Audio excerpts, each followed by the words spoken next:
À Monaco, il y a une vie politique, mais elle occupe surtout le devant de la scène tous les 5 ans, au moment des élections.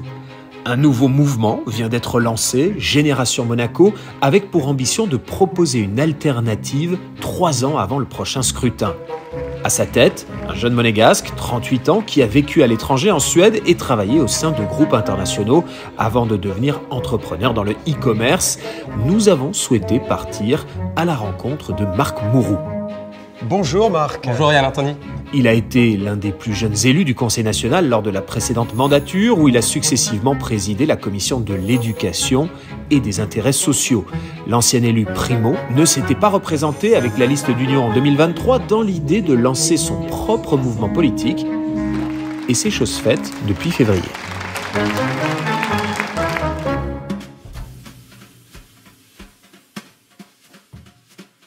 On a eu énormément de monde, on ne s'attendait pas à autant de ferveur puisque normalement c'était donc un lancement presse avec tout notre comité directeur, notre bureau exécutif et puis évidemment leurs proches qui voulaient être là pour le lancement du mouvement. Et puis au final il y a eu vraiment du bouche à oreille et on s'est retrouvés en fait dépassés puisqu'on a eu 300 personnes. Donc c'était extraordinaire, il y avait des gens, donc la salle était de l'autre côté et il y avait des gens qui étaient même debout, il n'y avait plus assez de place assise même si on en a rajouté. Donc de tous les côtés du mur là, de cette salle. Donc, J'ai compris, c'était un grand succès. Écoutez, là, j'essaie de dire juste la vérité, d'être fidèle à la réalité. Ça a été vraiment un bel engouement. Pourquoi vous lancez ce nouveau mouvement? C'est un parti, un mouvement? Quelle est la sémantique? Alors, mouvement, nous on dit parce qu'on est en action. Donc, c'est exactement compris. pour ça. Okay. Parce qu'aussi, on a été en fait maître de notre timing. Donc, c'est aussi la nouveauté. Nous, on lance donc ce mouvement bien avant les élections. On a toujours trouvé assez surprenant que les formations politiques à Monaco, élections, c'est en 2028. C'est exactement dans 3 ans. Dans 3 ans. Voilà. Et donc on a toujours trouvé ça un peu étonnant, surprenant que les formations politiques à Monaco lançaient justement leur groupe 3 à 6 mois avant et donc évidemment étaient soit obligés de faire des alliances ou soit en fait de prendre le risque de ne pas avoir 24 personnes sur leur liste électorale. Donc nous on est là d'abord, c'est un mouvement parce qu'on est là en action pour travailler avec les Monégasques. On est dans une démarche d'abord de travail, de réflexion parce que quand on essaie de faire les choses bien, ça prend du temps et il faut avoir des fondations solides et c'est pour ça qu'on l'a démarré comme ça à ce moment-là. Mais vous ressentiez un besoin particulier? Alors déjà, ce qui est intéressant, ce sont les valeurs, les grands principes que vous mettez en avant. Vous dites, c'est un mouvement Génération Monaco qui prône les valeurs de transparence, d'intégrité, d'intérêt général. Ça veut dire que pour vous, c'est un peu ce qui manque aujourd'hui à Monaco? Alors nous c'est la manière dont on se définit. Donc nous, c'est ce qu'on a envie d'apporter. Donc voilà, il y a un groupe aussi en politique, c'est ce qu'on fait, mais aussi c'est comment on le fait et avec les valeurs qu'on a envie justement d'incarner et puis avec lesquelles on a envie de travailler. Donc toutes ces valeurs, intégrité, transparence, intérêt général, voilà, c'est quelque chose qui nous anime. Et puis dans le groupe donc, qui a formé Génération Monaco, le bureau exécutif, et puis ensuite avec le comité directeur qui est donc bien élargi, puisqu'on a près de 30 personnes, ce qui est le maximum que ce que nous autorisent les statuts de l'association. Ce sont des gens qu'on a pris le temps de rencontrer un par un et puis qui nous ont paru vraiment incarner aussi ces valeurs. Donc là, dans votre démarche, vous n'arrivez pas avec un programme, vous n'arrivez pas... Est-ce que vous arrivez avec des convictions? Parce que ce que vous dites, c'est que pendant 3 ans, donc d'ici aux élections, vous allez consulter, vous allez parler, écouter les Monégasques pour voir ce que vous allez leur proposer. C'est un peu plus nuancé que ça. Bien sûr, il y a plusieurs manières de faire de la politique.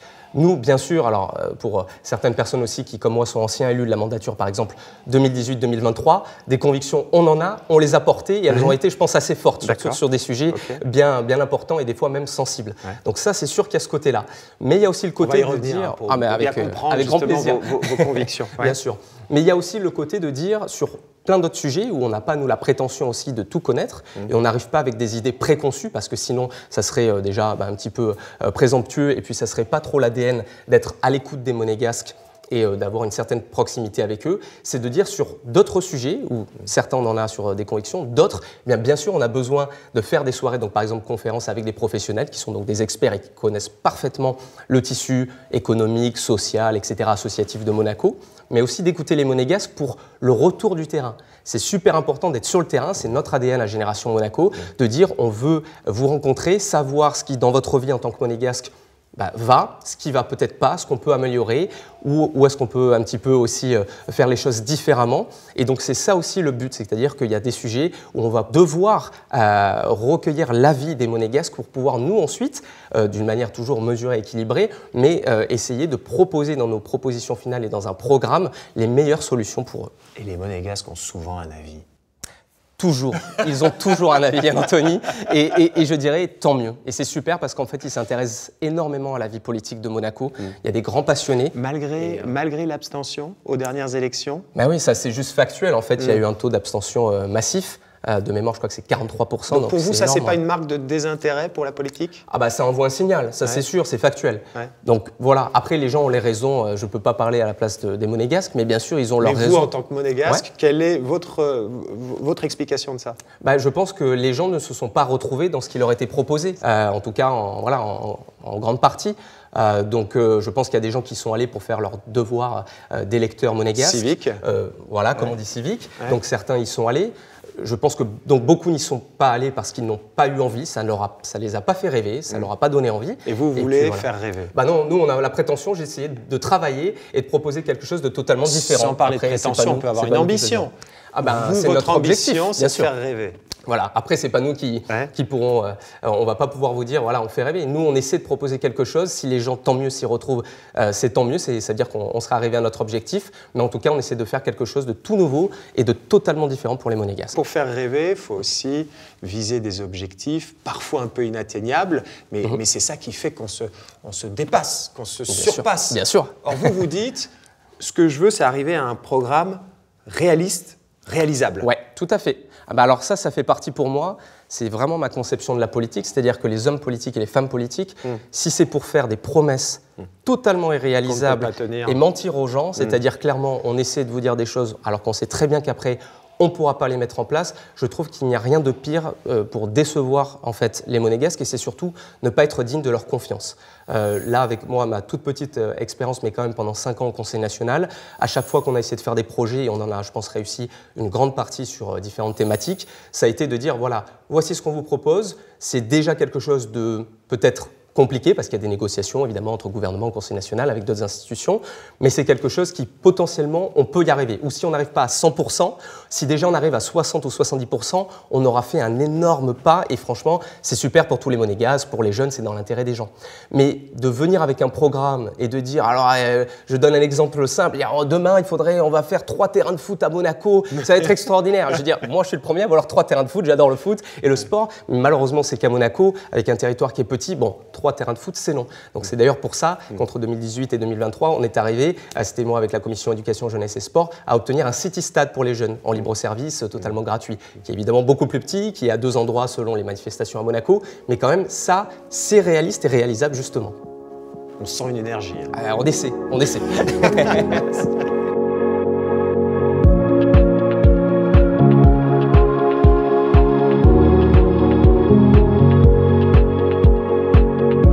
Alors pendant ces 3 années qui vous séparent des élections, comment vous allez faire finalement pour recueillir le sentiment, l'avis des monégasques? Eh ben, ça c'est un grand objectif, c'est de créer une vraie vie politique à Monaco. Parce qu'en fait, hors période électorale, on a toujours vu que malheureusement, il y avait vraiment un petit creux. Donc nous, il y a 3 formats qu'on va essayer de proposer pour intéresser toujours les monégasques hors cette période électorale. Vous voulez proposer une offre politique? Exactement. Et il y a un intérêt, une vraie vie politique. Donc du coup, il y a nos soirées conférences, donc sur différentes thématiques, évidemment la santé, l'attractivité, l'éducation, l'environnement, égalité hommes-femmes, etc., etc. On aura aussi ensuite nos groupes de travail, donc ils seront ouverts, mais là c'est du travail vraiment de réflexion, d'analyse sur les sujets importants à Monaco. Et puis on aura aussi des actions concrètes sur le terrain. Donc ça, on vous en dira un petit peu plus dans les prochains mois. Ça se joue à quoi finalement une élection? Il faut parfois un épouvantail. Il faut un thème porteur. Ça a pu être le logement. Ouais. Aujourd'hui, c'est moins un problème qu'il y a quelques années, le logement des monégasques. Ça reste toujours important. Ça reste important. C'est quelque chose qui effectivement... C'est moins une préoccupation au quotidien pour une majorité de gens. Il y a le plan national du logement avec une grande livraison, un grand chiffre de livraison d'appartements de Magneux. Donc bien sûr, c'est quelque chose qui a commencé, qui continue à être livré. Donc, il y a eu l'Europe. Bien sûr. Ça a été un traité d'association. Cet accord d'association négocié avec l'Union européenne, ça a été un épouvantail qui a servi politiquement. Il va falloir trouver quelque chose. Ah ouais, mais il y en a ou bien plein. C'est un projet de société qui marche. Bah, c'est un peu les deux, pareil, là aussi. Donc il y a un projet de société, parce qu'en fait, il y a plusieurs thèmes. Donc nous, on a, lors de la soirée de lancement, parlé de la santé, par exemple, où je pense qu'il y a vraiment certains points qui marchent très très bien à Monaco. Il y a des choses qui sont faites, mais on peut toujours faire mieux. Donc il y a différents axes qu'on a donnés. Il y a l'éducation. On a parlé par exemple des rythmes scolaires, on a parlé de l'orientation professionnelle, des débouchés pour nos jeunes monégasques qui, après post-bac, vont faire des études. Et est-ce que nous, on va réussir à leur proposer le métier de leur rêve ici à Monaco? Ou alors pour les rythmes scolaires avec des jeunes qui ont des emplois du temps assez en fait remplis et il n'y a pas, comme les modèles anglo-saxons ou scandinaves, la possibilité de faire des activités culturelles, sportives et artistiques. Mais il y a quand même une question majeure, c'est le business model de Monaco. Est-ce qu'on va continuer à prospérer sur la pierre, entre guillemets, sur l'immobilier et sur les rentrées de TVA que ça induit? On a l'impression qu'on est arrivé au bout d'un modèle. Est-ce que ça ne va pas être ça, la question de fond? Bien sûr, il y a des questions importantes pour Monaco comme celle-ci. Donc on a des atouts. Et là, le Conseil national peut avoir son rôle dans cette réflexion? Totalement, il a une voix, notamment donc, évidemment en tant que co-législateur, mais bien sûr en tant que force de proposition, et puis évidemment avec le vote du budget, donc de pouvoir proposer des choses et essayer d'alerter sur des sujets importants pour les finances publiques de l'État et pour surtout les recettes. Parce que comme vous venez de le dire, Monaco, c'est super, il y a des atouts donc, qui sont historiques et qui sont tellement importants qu'il faut continuer d'avoir bien évidemment, et c'est vraiment un point fort, mais il faut savoir développer aussi de nouvelles recettes et être aussi créatif. C'est le modèle, d'ailleurs, vous parliez de business model. Monaco s'est toujours réinventé au fur et à mesure des siècles avec d'ailleurs des idées assez novatrices et tout en gardant ce qui marchait avant. Mais il va falloir trouver un nouveau business model? Il va falloir continuer à le parfaire. Donc est-ce que c'est trouver des idées totalement différentes? Il y en aura forcément. Parce que 19e siècle, jusqu'à la moitié du 19e siècle, c'était plutôt un modèle agricole, on va dire. C'est vrai. Ensuite, ça a été le tourisme de luxe. Maintenant, c'est l'immobilier. Demain, ce sera quoi? Il y a des pistes, on parle beaucoup de digital, l'attractivité avec le digital puisque c'est quelque chose qui est évidemment dématérialisé. Donc pour Monaco qui est un tout petit territoire, il n'y a pas besoin de place. Il n'y a pas besoin de place, il en faut un peu mais en tout cas on peut faire beaucoup. Ça c'est un vrai sujet, mais il y a plein d'autres choses qui sont possibles de faire à Monaco. Il y a des pistes qui je pense ne sont pas encore totalement exploitées. Il y en a qui le sont, mais c'est là aussi où Génération Monaco va essayer d'apporter des vrais sujets novateurs. À Monaco on n'a pas de pétrole, on a quoi? Alors on dit toujours le pétrole c'est le mètre carré, donc ça c'est le côté immobilier, mais le reste justement, il y a d'autres pistes, le digital c'en est un, il y a la partie environnementale, il y a d'autres parties qui sont comme ça très importantes où je pense dans le monde on peut avoir vraiment un écho et essayer de faire de Monaco une place pionnière. Notre or à nous à Monaco, notre or noir, ce sont les résidents étrangers? C'est les deux. Ou ce sont les monégasques? Ce sont les deux, c'est ce que j'allais vous dire. C'est pareil, il n'y a pas l'un sans l'autre, c'est complémentaire. Évidemment, il y a nous les monégasques qui sommes évidemment dans notre pays, qu'on aime, qu'on adore, qu'on chérit, et on essaie de le servir le mieux possible. Ça, c'est l'or rouge et blanc. Ça, c'est l'or rouge et blanc. Et ça, on en est heureux, on en est fiers. Et puis bien sûr, il y a la partie résidente avec des gens qui viennent vivre à Monaco, qui viennent investir, qui viennent créer des compagnies, qui viennent consommer avec leur famille. Et d'ailleurs, ça, c'est un point très très important, c'est que les gens qu'on attire ici, il faut absolument, bien sûr, en plus du fait qu'ils achètent des appartements à des dizaines de millions d'euros, c'est super important pour la principauté et pour les recettes notamment de l'État. Mais je veux dire, c'est aussi important qu'ils soient là à l'année ou au maximum de l'année et qu'ils consomment ici sur place à Monaco pour nos commerçants, pour nos restaurateurs, pour plein de gens qui ont besoin de cette petite économie locale qu'il faut favoriser. Et quand on voit la qualité de vie, non mais le pays est magnifique, mais le bruit, on entend. Ça c'est une grande préoccupation des Monégasques. Ça fait partie. Ouais, je pense depuis maintenant plus de 10 ans. Et ça, qu'est-ce qu'on peut faire? Si d'un côté, il faut faire rentrer de l'argent dans les caisses, c'est à travers les travaux. Bien sûr. Alors, c'est une partie, mais après, il y a plein de choses qui peuvent être et des actions correctrices qui peuvent être mises en place. Alors, c'est pas facile, on le sait, la mission, elle est dure, comme dans tout pays. Il y a toujours des problèmes. C'est d'ailleurs le but de la politique, c'est que les problèmes, entre guillemets, ça ne s'arrête jamais. Dans une société, bien sûr, qui n'est pas idéale, ça serait une utopie. Il y aura toujours des soucis à régler. Et c'est la manière dont on le fait et de dire, voilà, on essaie de se retrousser les manches. C'est pas facile, on le fait d'une manière constructive, mais déterminée. Et on est là pour essayer de trouver des solutions. Et des fois, on ne pourra pas le faire à 100%, on ne pourra pas être parfait. Mais si déjà on arrive à régler ça, c'est bien. C'est de régler les problèmes? C'est d'apporter une vision, d'apporter des valeurs et c'est aussi de régler les soucis du pays dans lequel vous faites de la politique. Moi, c'est pour être auprès de nos compatriotes, de les écouter, de savoir quelles sont leurs remontées du terrain, où ils ont des difficultés et bien sûr d'essayer de les résoudre. C'est ça aussi pourquoi on fait de la politique ici à Monaco.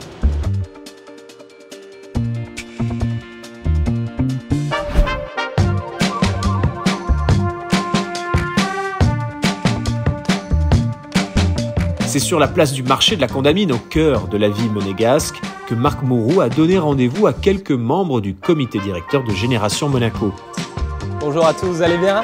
Ça va, impeccable? Bonjour. Tout va bien? Bonjour. Bonjour. Je finis par Alexandre. Bonjour. On peut prendre un café avec vous? Des hommes et des femmes de différentes générations, de différents univers professionnels. Ce qui les rassemble, c'est l'envie de proposer un nouveau projet politique. Bon, alors ça, Marc, c'est quoi? C'est l'état-major de Génération Monaco? Alors voilà, là, on a le bureau exécutif et le comité directeur. Donc on a 7 personnes au bureau exécutif, le comité directeur donc, qui est élargi, il y a près de 30 personnes, qui est encore une fois le maximum de nos statuts. Et donc là, vous avez un petit panel quand même assez représentatif. On a tout le monde, donc c'est bien, tous les âges et toutes les professions qui sont représentées. Comment on forme un mouvement politique finalement? Ça a été spontané, vous saviez que Marc voulait lancer un mouvement et vous l'avez appelé ou c'est lui qui est venu vous chercher? Comment ça s'est passé? Nous l'attendions avec impatience parce que Marc incarne vraiment une bouffée d'oxygène, un souffle nouveau dans le paysage politique avec son intégrité, son travail, sa jeunesse, ses idées novatrices. Et en même temps, on a un profond attachement aux racines, à notre famille princière bien évidemment. Et je crois que toutes les générations, justement, d'où le nom Génération Monaco, peuvent se retrouver dans ce projet. Je suis donc le plus jeune de l'équipe. Ça a été une volonté aussi de... C'est moi qui ai contacté Marc il y a quelques mois maintenant. Vous faites quoi dans la vie? Moi, je travaille en école, dans les petites écoles, en étant surveillant pour les enfants. Ok. Voilà. Et je suis monégasque et je suis né, j'ai grandi ici, j'ai passé quasiment toute ma vie ici à part mes études. Et j'avais besoin de m'impliquer plus. J'ai toujours eu l'habitude d'entendre ma famille, mes amis, beaucoup parler sur les sujets à Monaco, mais jamais vraiment agir. Et de voir un petit peu une espèce de passivité sur tous ces sujets-là. Je me suis dit pourquoi pas essayer de s'investir et d'aller vraiment faire quelque chose pour la principauté, pour mes amis, pour ma famille, pour mes compatriotes. Marc, comment ça se passe? C'est-à-dire que tous ceux qui vous appellent, vous leur dites oui, venez rejoignez le mouvement, ou bien il y a un processus de sélection? Alors, nous, on accueille bien sûr tous nos compatriotes à bras ouverts. Mais bien sûr, pour le comité directeur... Ah, bien sûr. Tout le comité directeur, c'est d'ailleurs dans les statuts, tout le monde est monégasque. Mais bien sûr, on accueille donc tout le monde. Mais pour le comité directeur et bureau exécutif, ça a été vraiment l'acte fondateur du mouvement. Donc, on a voulu rencontrer un par un tout le monde pour justement échanger. Pascal vient de le dire, Alexandre aussi. C'est-à-dire qu'au départ, il y avait qui? Il y avait 7 membres fondateurs qui composent le bureau exécutif. Combien d'anciens élus? Alors il y en a 4, on est 4 au total d'anciens élus de la mandature 2018-2023. Ok, d'accord. Vous, pourquoi vous étiez parti? Pourquoi vous n'êtes pas représenté lors des dernières élections? Alors il y a des raisons politiques à cela, dans le fait que en fait, je me reconnaissais pas dans ce qui était proposé, comme d'ailleurs donc on en a parlé avant, mais beaucoup de Monégasques qui je pense aux dernières élections n'ont pas voulu aller voter. Donc moi j'ai d'une manière très transparente indiqué à mes anciens collègues que j'allais pas me représenter, les conditions n'étaient pas réunies, et puis aussi après pour des raisons familiales. Qu'est-ce qu'il aurait fallu pour que les conditions soient réunies?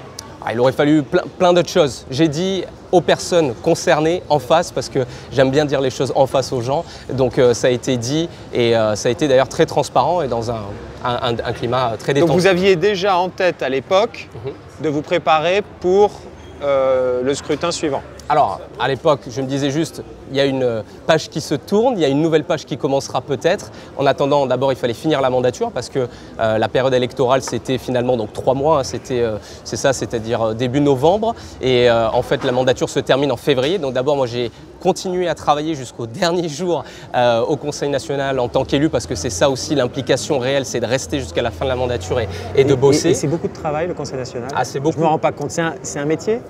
Alors, c'est une activité. Vous le savez, on n'est pas des professionnels de la politique à Monaco. Donc métier, c'est pas le mot, c'est une fonction politique. Et après, vous êtes rémunéré quand même. Il y a des indemnités parlementaires. Indemnités parlementaires. Tout à fait. Qui s'élèvent à? Qui s'élèvent, alors c'est public, il n'y a aucun problème pour le dire, c'est 3 000 € pour les conseillers nationaux classiques.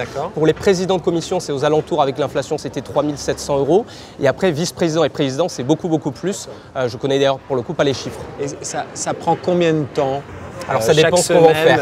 Ça dépend. Voilà, moi j'ai essayé d'être tous les jours du matin au soir au Conseil national, c'est ma passion.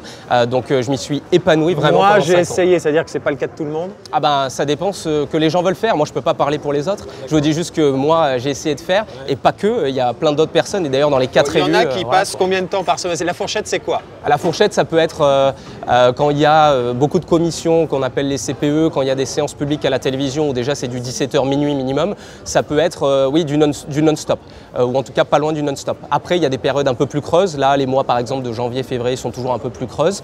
Mais c'est après, vous aussi, l'implication que vous y mettiez quand vous avez des rendez-vous avec les Monégasques, que vous pouvez recevoir quand vous êtes sollicité sur des fois des soucis que peuvent avoir les usagers avec l'administration par exemple, ou tout simplement avec d'autres problématiques qu'ils ont dans leur vie personnelle. Là vous recevez tout le monde? Votre téléphone sonne, vous décrochez bien sûr, et vous recevez tout le monde? Tous les Monégasques qui m'ont en tout cas sollicité, j'ai toujours essayé de recevoir tout le monde. Alors dans les compétences par exemple ici autour de cette table, qu'est-ce que vous apportez? Alors moi je suis chef d'entreprise. J'étais commerçant pendant plus de 30 ans et maintenant je suis chef d'entreprise dans une société de cosmétiques et marchand de biens aussi. Vous voulez vous présenter? Je ne sais pas encore. Ah d'accord, ok. Non, l'idée c'est d'apporter mes compétences d'ancien commerçant et de chef d'entreprise pour représenter le maximum de commerçants. Maintenant, je ne sais pas encore si je me présenterai. L'idée c'est de travailler pour mon pays et d'amener mes compétences. D'accord. Et surtout que moi j'aime aussi voyager et j'aime bien voir aussi ce qui se passe ailleurs. Et on regarde suffisamment ce qui se passe ailleurs à Monaco? Ou alors on est très centré sur nous-mêmes quand même? Souvent. mais je trouve que c'est bien d'aller ailleurs pour apprécier encore plus d'être à Monaco. Bien sûr. Et je pense qu'il y a des choses qui peuvent être adaptées au pays et il y a encore beaucoup de choses à faire. Mais alors sur la méthode par exemple, là, vous vous retrouvez régulièrement ici au marché? Pas forcément au marché, on se retrouve parfois ailleurs, mais on essaie de se réunir le plus régulièrement possible effectivement pour pouvoir discuter de tous nos projets, de notre vision, de nos idées, et essayer de mettre en place justement la plus parfaite des cohésions entre nous. Mais déjà, chacun apporte une compétence, par exemple, vous, c'est quoi votre domaine? Alors moi je suis graphiste designer. D'accord. Donc moi mon domaine c'est plutôt la magie, la beauté. Ok, très bien. Et donc du coup je viens du monde du salariat à Monaco, et moi mon but c'est justement de peut-être repenser le bien-être du salarié à Monaco, la relation entre les hommes et les femmes au sein du travail, pour qu'il y ait une meilleure égalité en tout cas. Il y a beaucoup de problèmes à Monaco à résoudre, ou globalement on est quand même déjà pas mal? On est quand même déjà pas mal. Je crois que si on regarde un peu la géopolitique mondiale aujourd'hui, on peut se dire qu'on est quand même un petit peu privilégié. Oui, mais pour autant on n'est pas coupé du monde. On n'est pas une île. On n'est pas coupé du monde, et puis non, mais c'est surtout qu'on doit quand même se dire que oui, c'est très bien, mais est-ce qu'on ne peut pas faire un peu mieux? Est-ce qu'il n'y a pas des petites choses qui peuvent, en les travaillant un peu, faire bouger des lignes pour que ce soit encore mieux? On a parlé notamment à la soirée de lancement, Marc a abordé les sujets de la santé, de l'attractivité et de l'éducation, entre autres. Je pense qu'effectivement, ce sont des sujets où on peut apporter du plus, du bonus, parce que oui, c'est bien, mais c'est pas pour autant qu'il faut rien faire. Pour vous situer sur l'échiquier politique, quand on regarde à Monaco, globalement quoi? Tous les partis sont plutôt de droite, globalement, le monégasque. Moi, il y a un éminent personnage politique à Monaco qui m'a dit à Monaco, le bobo écolo est rare. Alors je sais pas. Si vous étiez en politique en France, vous seriez dans quel parti? Alors je pense qu'il n'y a aucun parti qui pourrait actuellement représenter ce que nous on essaie d'apporter. D'accord. Parce qu'en fait Monaco, pour répondre à votre question, C'est pas du tout côté que droite ou que gauche ou que écologiste, etc. C'est selon les thématiques. Donc il y a des thématiques à Monaco où il va y avoir... Le social, c'est très à gauche. Exactement. On dira c'est presque une utopie communiste, Monaco, avec les 2 tiers des Monégasques qui vivent dans les domaines. Logements sociaux, bien sûr. Je ne sais pas si on peut appeler c'est le seul pays communiste au monde qui a marché. Voilà, mais en tout cas, ça serait plutôt là une idée, effectivement, avec une sensibilité de gauche sur le sujet du logement, mais sur d'autres sujets, on dirait que Monaco peut-être serait un peu plus conservateur dans d'autres pays. Donc ça, c'est les questions sociétales. Par exemple. Donc le social à gauche, le sociétal à droite, l'économique. Donc mon cœur est à gauche, mon portefeuille est à droite. Mon cœur est rouge et blanc. Et mon cœur est rouge et blanc. En une phrase. Non mais vous n'allez pas vous en sortir comme ça. Si vous étiez en France, vous seriez plutôt... Ah non mais là personne. Alors moi c'est personnel. Vous n'êtes pas un insoumis. Chacun. Je vais refermer la question. Je suis certainement pas un insoumis. Vous n'êtes pas un insoumis. Je suis certainement pas un Rassemblement national. Vous n'êtes pas un Vert. Et je suis certainement pas un Rassemblement national. Vous n'êtes pas un LR. Non plus. Vous savez, en France, j'ai peur, mais je pense que c'est à peu près le sentiment de beaucoup de personnes, donc francophones, etc. Nous, on est monégasques, donc on est à Monaco. J'ai toujours un peu l'impression que les gens, en fait, ne votent pas pour quelqu'un, mais contre quelqu'un. Et qu'il n'y a pas quelqu'un qui vraiment inspire. À Monaco, c'est pas le cas. Bah écoutez, à Monaco, c'est très différent. Là, vous ne formez pas votre mouvement politique contre quelque chose. Pas du tout. On le forme, nous, avec un message d'espoir, de renouveau et positif pour essayer d'apporter, nous, quelque chose dans lequel on croit avec des valeurs qui nous définissent. Alors, par exemple, quelles sont les valeurs qui vous définissent? Alors, en tout cas, moi, les valeurs qui m'ont fait rejoindre Marc sont l'intégrité, l'optimisme et puis l'envie de changer les choses d'une manière positive.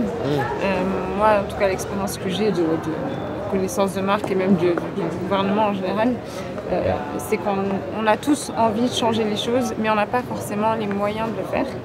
Et je pense qu'avec des idées jeunes, nouvelles, et mélangées à des idées un peu plus peut-être conservatrices, on arrivera à quelque chose d'assez équilibré et surtout de bon pour Monaco. Il y a du boulot là sur les 3 prochaines années. Justement, ça ne fait pas peur, on est là pour ça. On est là pour ça, on est motivé à 300%. C'est aussi pour ça qu'on s'est lancé 3 ans d'avance, c'est justement pour pouvoir réellement travailler sur tous les sujets de fond et vraiment pouvoir creuser toutes les problématiques que peut avoir nos concitoyens, que ce soit les résidents, les monégasques ou tous les humains. Donc là, vous êtes au début du chemin.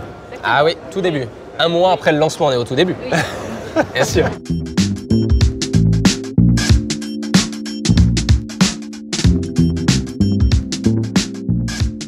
Alors vous avez lancé, Marc, ce mouvement début février. Ouais. Comment ça a été reçu de la part de vos anciens collègues au Conseil national? Bah écoutez, qu'est-ce qu'ils en disent, eux? J'ai évidemment des anciens collègues que j'apprécie, et voilà, mais le reste, j'ai des contacts réguliers, mais le reste, ça. Mais ils vous disent quoi? Ils vous disent quoi? Ils vous disent ah, t'es notre prochain adversaire. Je ne sais pas, ils vous répondront si vous les interviewez. Moi, personnellement, encore une fois, on se concentre sur nous. Mais il faut s'attendre à une grosse opposition en 2028 ou Je dis, nous, on trace la route, aucune idée, je ne sais pas du tout. Nous, on est là pour proposer quelque chose de totalement différent. Le reste des jeux électoraux et politiques, c'est pas du tout ce qui nous anime et surtout pas là, 1 mois après le lancement. C'est le tout début, encore une fois. On est au démarrage, donc c'est pas au bout d'1 an, 2 ans, on est au tout début de notre histoire. Au tout début de l'histoire de Génération Monaco, qui n'est donc pas une liste électorale, mais un mouvement politique. Marc Moreau et ses amis ont jusqu'en 2028. Ils ont 3 ans devant eux pour rencontrer les Monégasques, bâtir un projet politique qu'ils souhaitent réaliste et puis tenter de convaincre.